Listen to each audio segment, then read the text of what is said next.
At any moment, any one of us might be called upon to try to change the course of events.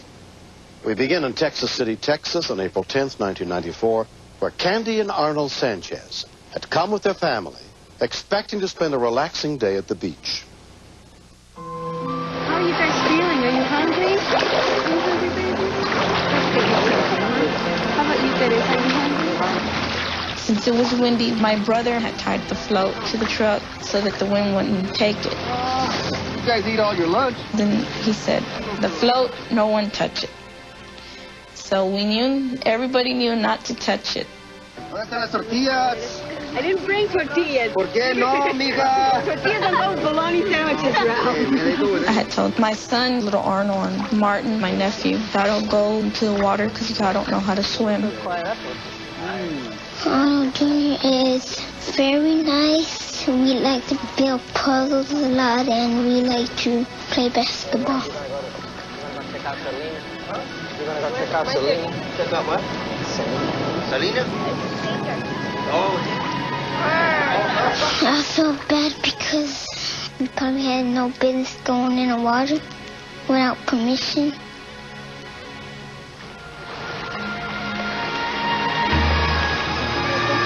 I heard Martin yell, help! Oh my God! And I looked toward the water. I saw Martin and Arnold floating. Just stay right there. I'm coming to get you. Go get Arnold. Go get Arnold. My reaction was, I'm going to get those boys. They're going to get a whipping. They're going to not be able to watch cartoons for a long time because they were told to leave the raft alone. I really thought I was going to be able to get to them. Stay in the raft. Martin had gotten scared because I had said that I was going to spank them. He jumped out. Martin, hold on. Martin's drowning, so I went for him first. And Arnold was crying. He said, you're not going to help me, Mommy? And I said, Arnold, stay there.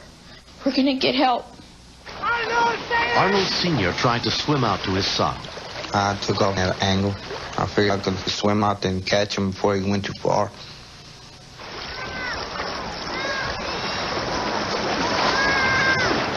He had drifted much further, and he can't swim at all. He didn't even have a life jacket.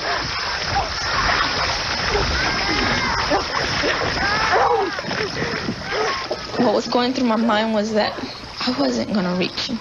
I knew I couldn't.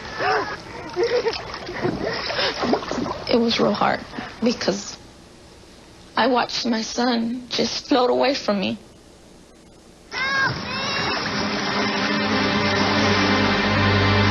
When we continue.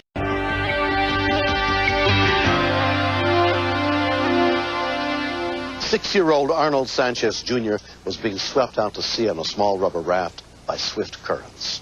His father, Arnold Sr., did his best to swim out and catch him, knowing his boy could not swim.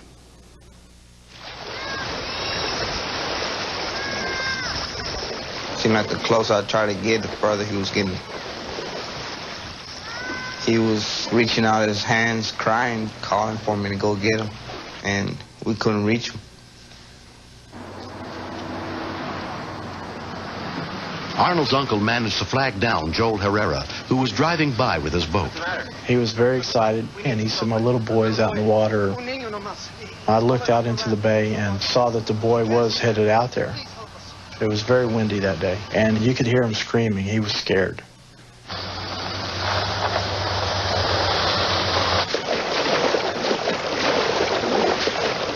I couldn't swim anymore. I had no more power.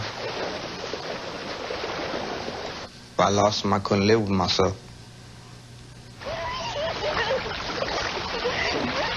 At that time, I just said, God, please take over my son and watch him.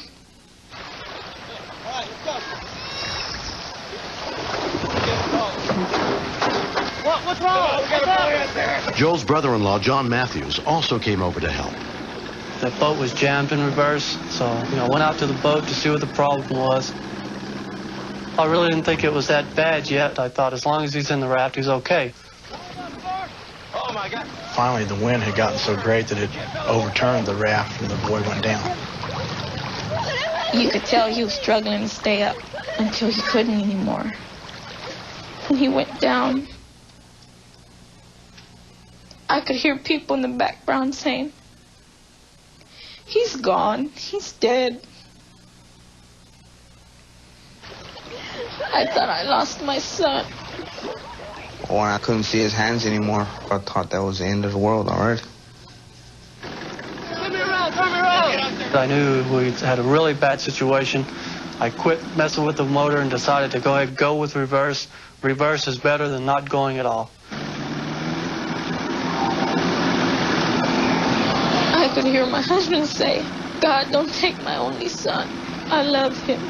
I can't lose him this way." That time my husband just grabbed me. We just held on to each other.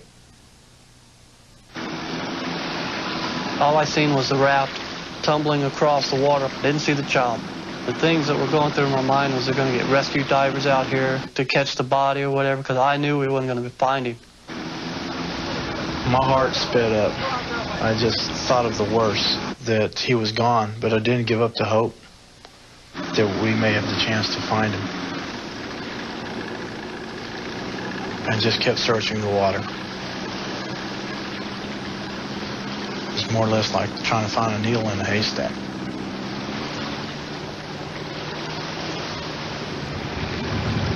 There he is. Go for it.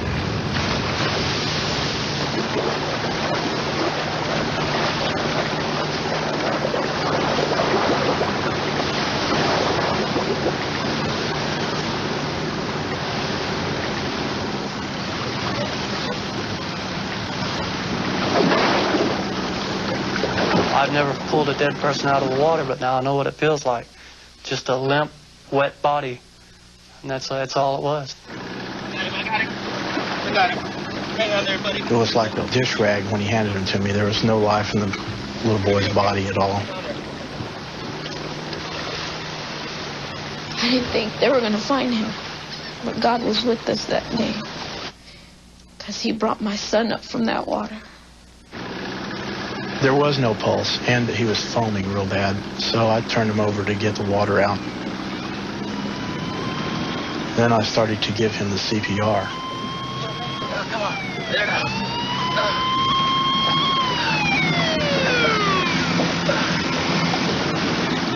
Since the boy was so small, I blew into his mouth and nose. On the third try, he took a deep breath, just a big, and I thought maybe I had a chance. EMT Shane Martin with the Texas City Fire Department took over the boy's care.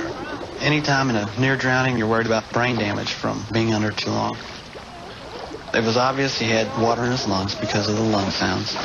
What we needed is to fly him out as soon as possible. So we made a decision to have the Coast Guard chopper land and fly the boy out.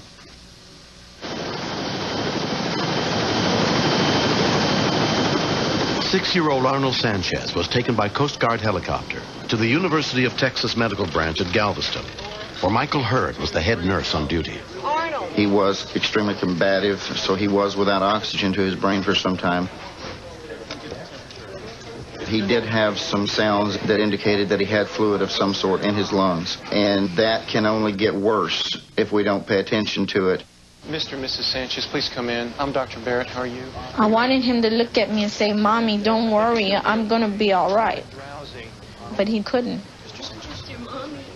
If God chose him to be brain damaged or paralyzed, I was going to be able to accept it. Just as long as he didn't die. The following morning, Arnold regained consciousness. How are you feeling? I was so happy. He said, "Mommy, I want to go home." Doctors told him, "Can you walk?" He says, "If you let me, I'll walk." He's a very lucky young man. The bystanders that found him in the water and started CPR initially on him is probably the single most thing that saved his life. The man, he saved you. Good seeing you again. Arnold has completely recovered from his near drowning. Never. Thank you. No. You saved my problem. baby's life. Oh, Joel's the one who saved his life. I don't like to think that we were the only ones that could have done that. If someone else would have had a boat out there, they would have done the same thing. That was just an accident and it happened. I just feel like I'm a lucky person that just happened to be in the right place at the right time. You know, there's nothing heroic about what I did. I owe y'all my life. I felt like I had done a good deed. I felt like I had returned a favor because I had an accident earlier and I got a second chance at life. And I felt like we were that boy's guardian angels that day. We were able to retrieve him and give him a second chance at life. Yeah. Next time I go to the beach, I'll wear a life jacket. You got it? I want to learn how to swim. That way when I'm in the high water, I don't have to drown. If you're going to take your kid to the beach, teach them to swim, teach them to dog paddle, teach them to float on their backs. If you can teach them to stay calm and stay afloat, you know, that's a big plus. It just takes seconds for something to happen. So it's your duty as a parent to keep an eye on your kids. And I also learned that my family need to take classes for CPR. Because if my husband or I would have been able to pull my son out, we wouldn't have known what to do next. Don't give up. If it wasn't for those men, I wouldn't have my son right now. I love them. I think I owe them my life. Next. When